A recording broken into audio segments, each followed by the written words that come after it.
আসসালামু আলাইকুম প্রিয় দর্শক। আপনারা জানেন যে যুক্তরাষ্ট্রের নিউ ইয়র্ক ঐতিহ্যবাহী একটা প্রদেশ এবং খুবই ওখানে মেয়র ইলেকশন হয়েছে। এই প্রথমবারের মতো কোনো মুসলিম মেয়র হইল এবং এত 100 বছরের মধ্যে অল্প বয়স। নাম ওনার জহুরান মামদানি। আমাদের পক্ষ থেকে, আমাদের এই চ্যানেলের পক্ষ থেকে অঢেল শুভেচ্ছা অভিনন্দন জানাই এবং আশা করব যে ওনার মাধ্যমে এই নিউ ইয়র্কের এবং আমেরিকার যে আরও আছে গণতন্ত্র এবং যে অভিবাসনের যে ইগুলা আছে ওগুলো আরও সুসংগঠিত এবং সুসংহত হবে, এটি আমাদের আশা। তো এই ব্যাপারে টাইনি নিউজ। মেয়র নির্বাচনে জয়ের পর এবার আসল চ্যালেঞ্জের মুখে মামদানি। নিউ ইয়র্ক শহরে মেয়র নির্বাচনে জহুরান মামদানির যাত্রাটা শুরু হয়েছিল গত বছর। তখন তার না ছিল পরিচিতি, না ছিল খুব বেশি তহবিল, না ছিল ততটা দলীয় সমর্থন। এত সীমাবদ্ধতার পরও জনপ্রিয়তার চূড়ায় উঠেছে মামদানি। তার তারুণ্য ও অনন্য সাধারণ চরিত্র ভোটারদের আকৃষ্ট করেছে। এই জনপ্রিয়তায় ভর করে নিউ ইয়র্কের প্রথম মুসলিম মেয়র হিসাবে নির্বাচিত হয়েছেন তিনি। মামদানির নিজের পরিচয় দেন গণতান্ত্রিক সমাজতন্ত্রী হিসাবে। তার পরিচয় সমাজতন্ত্রী শব্দটা নিয়ে অনেকের, বিশেষ করে ডানপন্থী রিপাবলিকানদের উম্মা আছে, তবু নির্বাচনী লড়াইয়ে পিছু হটেননি মামদানি।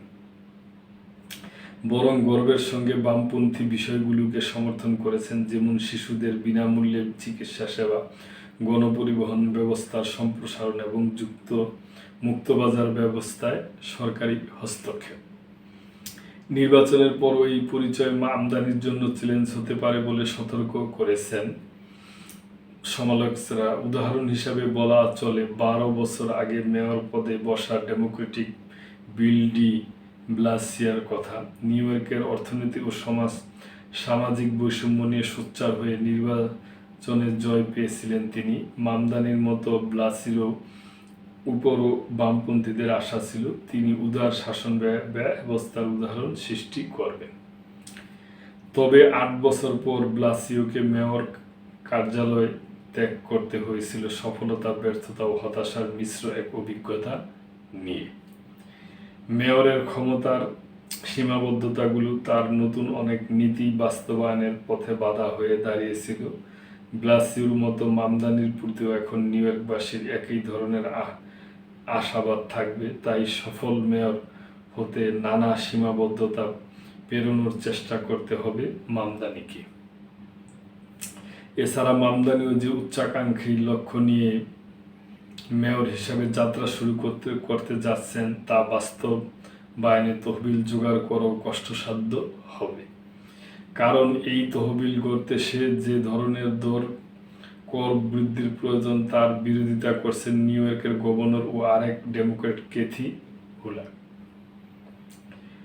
আর মামদানি যদি যথেষ্ট তহবিল পান, তাহলে এককভাবে তার নির্বাচনী প্রতিশ্রুতিগুলো পূরণ করা সম্ভব নয়। নির্বাচনের প্রচারে নিউ ইয়র্কের বিভিন্ন বড় ব্যবসা প্রতিষ্ঠান ও অভিজাত শ্রেণীর কড়া সমালোচনা করেছিলেন মামদানি। এই ব্যবসা ও অভিজাতদের কারণে নিউ ইয়র্কের ম্যানহাটন বিশ্বের অর্থনৈতিক রাজধানী হিসেবে পরিচিত পেয়েছে। তাই মেয়রের কাজ কার্যতভাবে করতে হলে মামদানিকে অবশ্যই তাদের স্বার্থ রক্ষায় কিছুটা হলেও ছাড় দিতে হবে। কাজটি হবে তার নিজের নীতি বিরুদ্ধ। মামদানির নির্বাচনী প্রচারণের বড়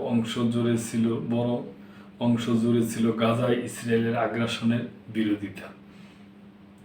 নিউ ইয়র্কে পা রাখলে ইসরায়েলের প্রধানমন্ত্রী বেনিয়ামিন নেতানিয়াহুকে গ্রেপ্তার করবেন বলে প্রতিশ্রুতি দিয়েছিলেন।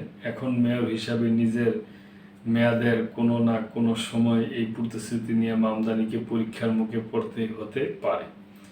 যদিও প্রগতিশীল কিছু ইহুদি তাকে সমর্থন দিয়েছিলেন। মামদানির জন্য আরেকটি চ্যালেঞ্জ হতে যাচ্ছে প্রেসিডেন্ট ডোনাল্ড ট্রাম্প। নির্বাচনী প্রচারণার সময় মামদানিকে নাজেহালের কম চেষ্টা করেননি তিনি। মামদানির ভোট কাটতে শেষ মুহূর্তে স্বতন্ত্র প্রার্থী অ্যান্ড্রু কুমুর সমর্থন দিয়েছিলেন, অথচ রিপাবলিকান প্রার্থী কার্টিস লিওয়ান এই সমর্থন পাওয়ার কথা ছিল। মামদানি মেয়র হলে নিউ ইয়র্কের জন্য কেন্দ্রীয় তহবিলের দ্বার বন্ধের হুমকিও দিয়েছেন ট্রাম্প। নির্বাচনের জয়ের পরে ট্রাম্পের উদ্দেশ্যে বেশ কড়া ভাষায় বক্তব্য দিয়েছেন মামদানি। ফলে মার্কিন প্রেসিডেন্ট এখন হয়তো বেশ আগ্রহ নিয়ে মামদানির সঙ্গে রাজনৈতিক লড়াইয়ে জড়াবেন। নতুন মেয়রের যাত্রা জটিল করতে বহু পথ রয়েছে তার সামনে। রিপাবলিকানরা মামদানির ত্রুটি বিচ্যুতি, নেতিবাচক অর্থনৈতিক সূচক বা অপরাধের পরিসংখ্যানগুলো আরও বড় করে দেখাবেন, এটা নিশ্চিত। তবে মামদানির জন্য বড় একটি সুবিধা হলো প্রতিদ্বন্দ্বী রাজনীতিবিদদের মতো তার অতীত কোনো বদনাম নেই। তিনি যখন আগামী জানুয়ারিতে মেয়র পদে বসবেন তখন হোঁচট